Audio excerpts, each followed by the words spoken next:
ሰላም ቆይ እንዴ መልሼ እደውልልሻለሁ።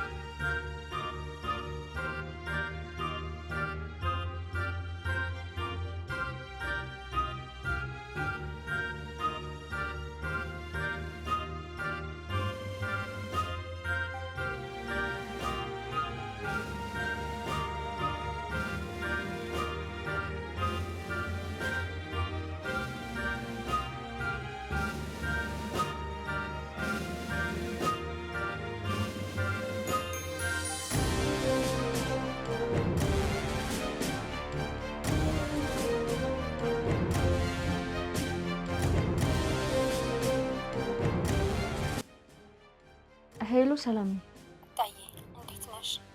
አንቺ ልጅ ግን ዛሬም ሳትመጪ ቀረሽ። ሰላም እናቴ ነገ እመጣለሁ። እሺ ምን ሆነሽ ነው? ተይ ግን እንዳጣዬ ተይ። ከምር ሰላምዬ እዚህ ቤት በቃ ጭንቅ ሆኖልሻል። በቃ አክስታችን እያመሰችው ነው። እሷ አለች በቃ ቤት። በዛ ላይ ደግሞ አባዬ ጭንቀት ውስጥ ነው ያለው።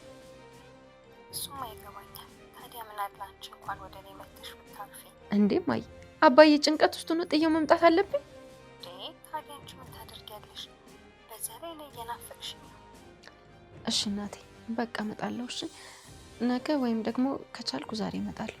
ደረጀ ቤት ያለው እሳት ሊጠፋ አልቻለም። መዲና ዳጣ ፊት ለፊት ተፋጠዋል። መዲ የዳጣን እውነተኛ ማንነት ሚስጥር ማወቅ ትፈልጋለች። በነገር እየጎተጎተቻት ልታወጣጣት ትሞክራለች። እኔ መዲ ነኝ፣ እሺ እንደ ማርታ ሞኝ እንዳልመስልሽ፣ በምላስሽ ልታታልኝ እንዳትሞክሪ ያለቻት። ዳጣ በትዕግስት እኔ ምንድነው ያታለልኩሽ? በቃ ምንም አይነት ማስረጃ የለሽም ስትል መለሰችላት። መዲ አፈጠጠችባት። ማስረጃ አለኝ፣ አንቺ የደረጀ ልጅ መሆንሽን በደንብ አውቃለሁ። የደረጀ ከሌላ ሴት ወልዶ ነው ያመጣ አለቻት። ዳጣ ደነገጠች፣ ግን ውስጧን ላለማሳየት እየታገለች ቆይ ማን ነው ያለሽ? እንዴት ነው እንደዚህ ልትይ የቻልሽው? ቆይ ምን አይነት ማስረጃ አለሽ ስትል ጠየቀቻት። መዲ ግን አረጋግጫለሁ ልጁ ነሽ፣ ግን እናትሽ ማናት? ከየት ነው ወልዶ ያመጣሽ አለቻት። ዳጣ የደረጀ ልጅ እንዳልሆነች ብትክድም ማርታ ግን አልለቀቀቻትም። መኝኝ ልጁ ነሽ፣ ከልጆቹ ጋራም በጣም ነው የምትመሳሰየው። እኔ እኮ ማሰብ እችላለሁ፣ እኔን ማንም አያታልለኝም አለቻት። ዳጣ በቆራጠኝነት ችግር የለውም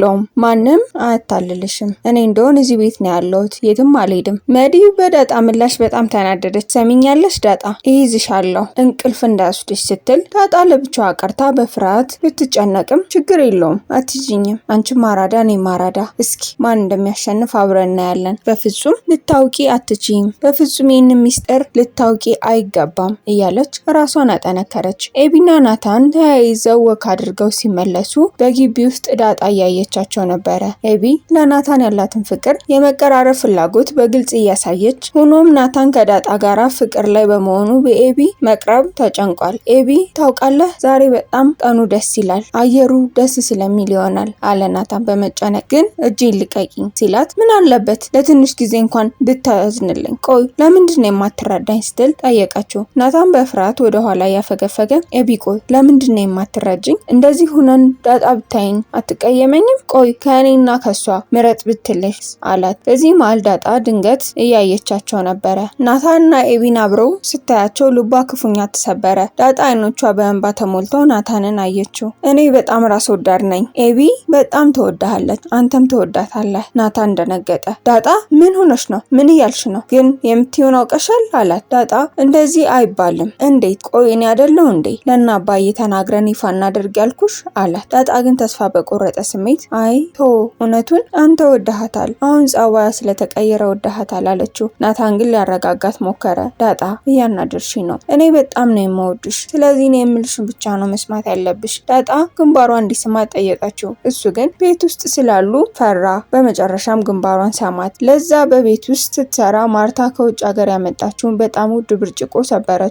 ለዛ በለቅሶ ወይኔ ድሌ ወይኔ ድሌ፣ እንደው ምን አይነት እድል ነው ያስኩት ስትል ጮኸች። ገዜ ምን ሆነሻል አንቺ አላት። ብርጭቆ ሰበርኩት እኮ ተሰበረብኝ አለች። ታዲያ ምን አስጨነቀሽ? ብርጭቆ እንጂ የተሰበረ ድልሽ አልተሰበረ፣ ደብቂውና ከጊዜ በኋላ አለሳልሰሽ ለትዬ ትነግራታለሽ አላት። ለዛ ግን እየተበሳጨች ኧረ እባክህ ቆይ አንተ ምን አይነት ምክር ነው የሚሰጠኝ? እጄን በቆረጠኝ ነበር እያለች ወደ ጭንቀቷ ተብሰለሰለች። ምጥንና ውሃ በትምህርት ቤት የቡድን ስራ አሳይመንት ስለ ሀገር ቤት ተሰጥቷቸው ስለነበረ ገዜ የምርቃት በስልክ ለመቅረጽ ጠየቁት። ገዜ ፈገግ ብሎ እኔ እውቀቴ ጥልቅ ነው፣ ለዛ ትንቀኛለች እንጂ ትክክለኛውን የሀገር ምርቃት ልመርቃችሁ አሜን በሉ አላቸው። ስልካቸውን ከፍተው መቅረጽ ጀመሩ። ከዚህ መረቃቸው። ልጆቹ ምርቃታቸውን በስልክ ተቀብለው ለጓደኞቻቸው ለማሳየትና ወደ ጽሑፍ እንደምገለብጠው ምጥን ቃል ገብታለት በደስታ እየተጫጫሁ ሄዱ። በቤት ውስጥ ትልቅ አለመግባባት ተፈጥሯል። ኤቢ በቤት ውስጥ ባለው ውጥረትና ቅጀት ምክንያት ሀገር ጥራ ለመውጣት ወስናለች። ማርታና ደረጀ ግን ሊያስቆሟት ይሞክራሉ። ማርታ በቁጣ የትም አትሄጂም፣ ልሂድ የምትይውን ነገር አቁሚ። የት ለመድረስ ነው? ደሬ ለምንድነው ዝም የምትላት? ለአንተስ ቢሆን ልጅ አይደለች እንዴ? ስትል ጮኸች። ደሬ ማርታ፣ እኔ እሷን ማስገደድ አልችልም። እሷ ልሂድ እያለች ነው። እዛ ላይ ትልቅ ልጅ ነች። እኔ ላማክራት እንጂ ላስገድዳት አልችልም አላት። ማርታ ይበልጡን ተናደደች። ሰምኛለሽ ኤቢ፣ እናትነቴን ጥለሽ ቆርጠሽ ከሆነ ነው ከዚህ የምትሄጂው። ቆይ እኔ ለማን ትተሽ ነው የምትሄጂው? ውሃ ሳታሳዝንሽም? አባትሽስ እንዴት ያለ ጭካኔ ነው? ኤቢ ያለቀሰች አባቷን እያየች እንዲህ አባዬ፣ ለአንተ ብዬ እኮ ነው የሚሄደው። አንተ ሁሉንም ነገር ታውቃለህ። በቃ እኔ እዚህ በእንደዚህ አይነት ሁኔታ መቀጠል አልችልም። በጣም እየደከመኝ ነው። ለምንድን ነው እንዲሄድ የማፈቅዱልኝ? አለችው። ቤቱ በሙሉ በቅዠትና በጭንቀት እየታመሰ ነው። ማርታም ቤቴ ሲፈርስ ነው በቅዠት ተደጋጋሚ የማየው ስትል ቤቱ በጸበል ለማስረጨትና ወደ ታችኛው ቤት ለመዛወር ተስማሙ። ዳጣ ለሰላም ስልክ ደውላ የቤቱን አጠቃላይ ጭንቀት ነገረቻት። ዳጣ ሰላምዬ፣ እዚህ ቤት በቃ ጭንቀት ብቻ ሆኗል። በቃ አክስታችን እያመሰችው ነው። እሷ አለች ቤት፣ በዛ ላይ ደግሞ አባቴ በከፍተኛ ሁኔታ ጭንቀት ውስጥ ነው ያለው። ሰላም እሱማ ይገባኛል። ታዲያ አንቺ ለምን ወደ እኔ እንኳን መተሽ ትንሽ አታርፊም?